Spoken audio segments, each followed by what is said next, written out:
Hello viewers, I hope आप सब ठीक होंगे व्यूअर्स। सबसे पहले तो मैं आपसे जो है वो सॉरी कहना चाहूँगी क्योंकि मैं बहुत ही लंबे अरसे के बाद एक वीडियो बना रही हूँ। और स्टूडेंट्स, ये वीडियो जो है ये एक मेरा पहले भी मैं इस पे वीडियो बना चुकी हूँ, दोबारा इस पर बना रही हूँ क्योंकि उसकी वजह ये है कि स्टूडेंट्स उसमें मुझसे एक बोलने में गलती हो गई थी जिसमें मैंने काउंट कहने की जगह पर ऐड कह दिया था, जिसकी वजह से स्टूडेंट्स को बहुत ज़्यादा कन्फ्यूज़ हो रही थी, जिसकी वजह से जो है वो आज मैं इस टॉपिक को दोबारा से डिस्कस कर रही हूँ और इसमें डिटेल जो है मैं आपको बताऊँगी डिटेल में कि किस तरह से जो सा है हम ग्रुप फ्रीक्वेंसी डिस्ट्रीब्यूशन को जो है वो फाइंड आउट करते हैं। तो चलें अपनी वीडियो को स्टार्ट करते हैं। सबसे पहले तो स्टूडेंट्स आप यहाँ पर देख रहे हैं कि हमारे पास एक एग्जाम्पल है, tabulate the following marks in a group frequency distribution. अच्छा, अब फ्रीक्वेंसी क्या होती है, फ्रीक्वेंसी डिस्ट्रीब्यूशन क्या होती है, इसके बारे में तो मैं आपको पहले ही बता चुकी हूँ। आप चाहें तो मेरा लेक्चर नंबर 6 जो है वो उसका आइकन बटन में उसका लिंक शेयर कर दूँगी, आप वहाँ से देख लीजिएगा। लेकिन बात हमारी असल में यह है कि क्योंकि क्वेश्चंस होते हैं, स्टूडेंट्स को समझ नहीं आ रही होती क्वेश्चंस को कि किस न्यूमेरिकल क्वेश्चन को जो है वो सोल्व करना है। तो यहाँ पर सिर्फ और सिर्फ मैं आपको न्यूमेरिकल क्वेश्चन जो है वो आपको समझाऊंगी यहाँ पर। तो क्वेश्चन हमारा ये है कि tabulate the following marks in a group frequency distribution. ये हमारे पास जो है वो कुछ डाटा सेट दिया गया है, कुछ हमारे पास मार्क्स हैं। अब इससे हम लोगों ने ग्रुप फ्रीक्वेंसी डिस्ट्रीब्यूशन जो है वो फाइंड आउट करनी है। अब सबसे पहले तो हम लोग क्या करेंगे, सबसे पहले तो स्टूडेंट्स आपको पता होना चाहिए कि जब भी हम लोग group frequency distribution find out करते हैं या हम जो भी units of central density find out करते हैं, सबसे पहले तो हमें अपने डाटा को अरेंज करना होता है असेंडिंग ऑर्डर में। तो यहाँ पर हम अपने डाटा को जो है वो अरेंज कर लेंगे असेंडिंग ऑर्डर में। स्टूडेंट्स, यहाँ पर मैंने जो है अपना डाटा जो है वो असेंडिंग ऑर्डर में जो है वो अरेंज कर लिया है। असेंडिंग ऑर्डर का मतलब होता है छोटे से बड़े की तरफ, तो ये भी मैंने आपको बता दिया। अब स्टूडेंट्स, नेक्स्ट स्टेप हमारे पास क्या होता है कि हमने सबसे पहले तो group frequency distribution find out करने के लिए, क्योंकि हमें इसमें क्लास लिमिट्स की ज़रूरत होती है जिसको हम क्लास इंटरवल्स भी कहते हैं, तो उसके लिए हम लोग को रेंज की ज़रूरत होती है। तो सबसे पहले तो हम लोग यहाँ पर रेंज फाइंड आउट कर लेते हैं। आपको पता ही होगा कि रेंज का फॉर्मूला क्या होता है, range equals maximum value minus minimum. तो हमारे पास यहाँ पे जो मैक्सिमम वैल्यू है वो हमारे पास क्या आ रही है, वहाँ हमारे पास आ रही है 95 माइनस और मिनिमम वैल्यू हमारे पास 62, जिसको सॉल्व करने के बाद हमारे पास आंसर आ जाएगा 33। यहाँ तक तो स्टूडेंट्स आपको समझ आ गई होगी। उसके बाद स्टूडेंट्स आप लोगों ने क्या करना है कि अब हम लोगों का जो सेकंड स्टेप होगा वो हम लोगों ने फाइंड आउट करना है नंबर ऑफ क्लासेस। तो मैं यहाँ लिख देती हूँ, हमारे पास है first step, the second step will be number of classes. और स्टूडेंट्स को यही बनाने में ना बहुत ज़्यादा जो है ना वो प्रॉब्लम होती है कि इसको किस तरह से बनाएं, हम लोगों को नहीं पता चलता कि इसमें हम कितना इंटरवल है। स्टूडेंट्स, यहाँ बात आपने जहन में ये रखनी है कि जब भी हम लोगों ने नंबर ऑफ़ क्लासेस बनानी है तो आपकी नंबर ऑफ़ क्लासेस जो है वो 5 से कम और 20 से ज़्यादा नहीं होनी चाहिए, ये एक लिमिट होती है। अब यहाँ पर जो है एक फॉर्मूला मैं लिख रही हूँ, 1 + 3.3 log कैपिटल N। अब फ्रेंड्स, ये फॉर्मूला जो था ना वो हम लोगों को एक साइंटिस्ट थे, उन्होंने जो था वो प्रपोज किया था, उनका नाम था स्टर्जीस। उन्होंने ये प्रपोज किया था और ये बहुत ही ज़्यादा जो है ना वो कम यूज़ हुआ है फॉर्मूला, लेकिन मैं कहती हूँ बहुत ही ज़्यादा जो है वो इफेक्टिव है हमारे लिए, क्योंकि हम लोग इससे easily number of classes find out कर सकते हैं। इसमें हमें कन्फ्यूज़ होने की जरूरत है कि हमने कितनी बनानी है। तो अगर अब यहाँ पर मैं इसकी वैल्यूज़ को जो है वो पुट कर दूँ, अब मेरे पास यहाँ पर वैल्यूज़ आ रही हैं 1 + 3.3 log कैपिटल N। हमारे पास क्या होगा कि अगर हम इन सारी वैल्यूज़ को काउंट करें, यानी जो भी हमारे पास टोटल नंबर ऑफ़ वैल्यूज़ हैं इन द डाटा, वो हमारे पास होगा कैपिटल N, और मेरे पास यहाँ पर ये आ रही हैं 20। तो स्टूडेंट्स, मैंने जैसे यहाँ पे अपनी कैपिटल N की वैल्यू पुट कर ली। अब क्या करना है, मुझे इसको कैलकुलेट करना है। अब इसको डायरेक्ट कैलकुलेटर पर जो है वो फाइंड आउट कर सकते हैं। तो मेरे पास जो इसका आंसर आएगा वो आएगा 5.29। अच्छा, इस बात समझने की आपकी यहाँ पर ये है स्टूडेंट्स, होता क्या, मैंने इसका बहुत ज़्यादा इस पर एक एक्सपेरिमेंट आप कह लें कि किया है, बहुत ज़्यादा मैंने इसको देखा है कि हम लोगों को इसमें कौन सी वैल्यू को लेना चाहिए। अब यहाँ पे 5.29 है, अगर हम इसको राउंड करते हैं तो हमारे पास जो है वो आंसर आना चाहिए 5.3, और अगर हम 5.3 को भी राउंड आउट करते हैं तो 5 आना चाहिए, क्योंकि 3 जो है वो लेस देन 5 है। लेकिन हमने करना क्या है कि हमने ये 5 को एक नंबर ज़्यादा लेना है, हम लोगों ने इसको राउंड कर लेना है 6।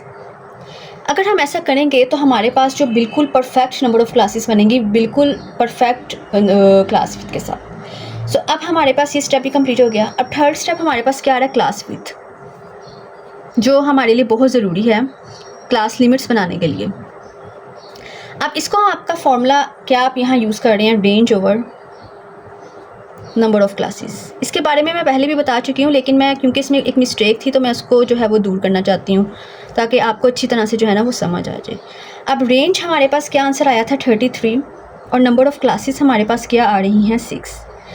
लेकिन हमने यहाँ पे क्या करना है कि हम लोगों ने यहाँ पर 6 तो आ रहा था, लेकिन हम लोग यहाँ पर इसकी ओरिजिनल वैल्यू लेंगे। बेटर है कि अगर हम इसकी जो है वो ओरिजिनल वैल्यू ले लें। तो मैं यहाँ पर जो है वो 5.29 ही लूँगी, मैंने गलती से यहाँ जो है वो 6 लिख दिया। तो हमारे पास इसको जो है वो करने से आंसर आ जाएगा 6.23, जिसको हम लोग अप्रोक्सीमेटली ले लेंगे 6। यहाँ पे आपने एक नंबर नहीं बढ़ाना, यहाँ पर आपने इसको राउंड जो आपका एक रूल है उसके मुताबिक करना है, लेकिन आपने यहाँ पर एक वैल्यू जो है वो बढ़ानी है। अगर फॉर एग्जांपल स्टूडेंट्स यहाँ पर होता है 5.9, तब आप इसको राउंड आउट करते 6, तो ये एग्जैक्ट आना था। लेकिन अब यहाँ पे बस 5.29 है, इसके आने के बावजूद भी आपने इसको जो है वो एक नंबर बढ़ा देना है, वो 6 करना है। तो ये बात आपको यहाँ पर समझने की होगी। अगर यहाँ पे 5.3 होता, अगर यहाँ पे 7.3 होता तो आपने 8 लेना था। तो ये आप जो है इसको अपने जहन में रखिएगा, क्योंकि ये बहुत ही इंपॉर्टेंट जो है वो स्टेप है जो मैंने आपको बताया है। अब हमारे पास क्या करना है कि अब हम लोगों को अपने टेबल की तरफ चढ़ना है, जो कि हमारा ग्रुप्ड फ्रीक्वेंसी डिस्ट्रीब्यूशन का टेबल होगा, और उसमें किस तरह से क्लास लिमिट्स बनाएंगे और सारा किस तरह से काम करेंगे वो मैं आपको बता देती हूँ। अब स्टूडेंट्स मैंने अपना यहाँ पर जो है वो टेबल बना लिया है, ठीक है, क्योंकि अगर मैं इसको इजीली इस तरह से एक फॉर्म में करूँगी तो बहुत ही अच्छे से आंसर आ जाएंगे। मैंने कहा ज़रा अच्छा नीटली काम हो जाए। अब यहाँ सबसे पहले तो हम लोग क्या निकालेंगे, क्लास लिमिट्स निकालेंगे, जिसको हम क्लास इंटरवल्स भी कहते हैं। अब क्लास लिमिट्स में हमारे पास एक लोअर क्लास लिमिट होती है, एक अपर क्लास लिमिट होती है, तो आपको पता है। अब स्टूडेंट्स आपने अपने क्या करना है कि आपने लोअर क्लास लिमिट कैसे फाइंड आउट करनी है। सबसे पहला क्वेश्चन तो अब हमारे पास ये आ रहा है कि हमने लोअर क्लास लिमिट कैसे फाइंड आउट करनी है। अब आपने अपने डाटा में देखना है कि आपके पास सबसे स्मॉलेस्ट वैल्यू जो है वो है 62। अब 62 तो आप डायरेक्ट नहीं लेंगे, आप क्या करेंगे, इससे क्लोजर नंबर लेंगे, जो इससे पीछे क्लोजर नंबर होगा, प्रीवियस जो नंबर होगा वो लेंगे आप।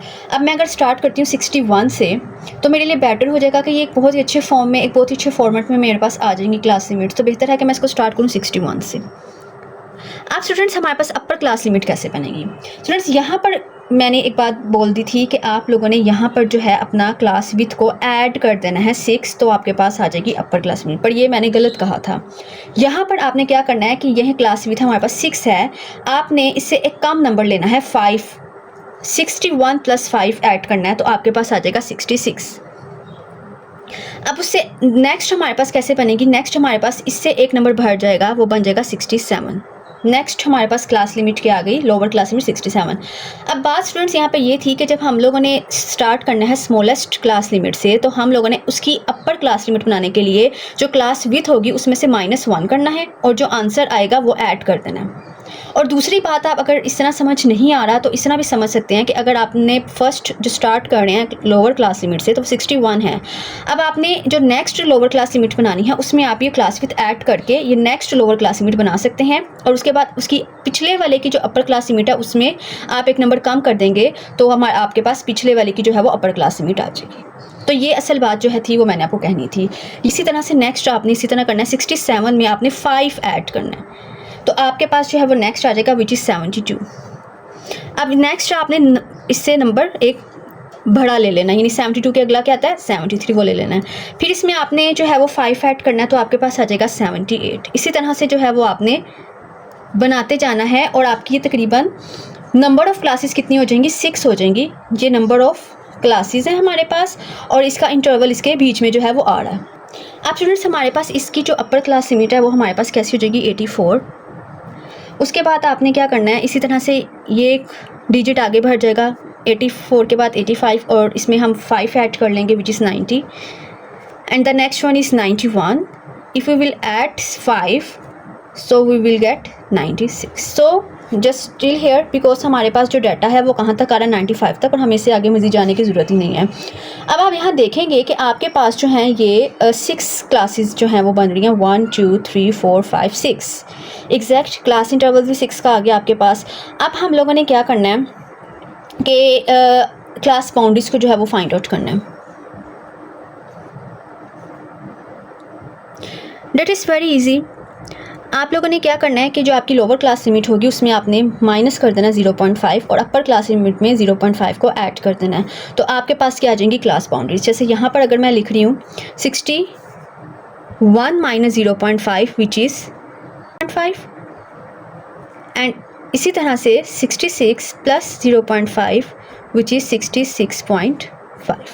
तो ये हम लोगों ने इसी तरह से अपनी सारी जो भी क्लासेस हैं उसके लिए क्लास बाउंड्रीज जो हैं वो हम लोगों ने इसी तरह से जो है वो बना लेनी है। जैसे ये आ गई 60.5 से 66.5।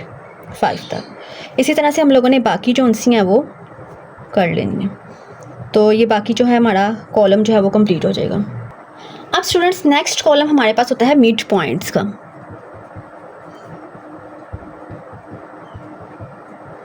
अब मिड पॉइंट्स हम कैसे निकालते हैं कि हम लोग अपनी क्लास बाउंड्रीज लेते हैं और लोअर क्लास बाउंड्री और अपर क्लास बाउंड्री को ऐड करते हैं और डिवाइड कर देते हैं 2 पे। तो यहाँ पे अगर मैं यहाँ लिख दूँ 60.5 plus 66.5 and divided by 2 we will get the first mid point of the first class that is 63.5।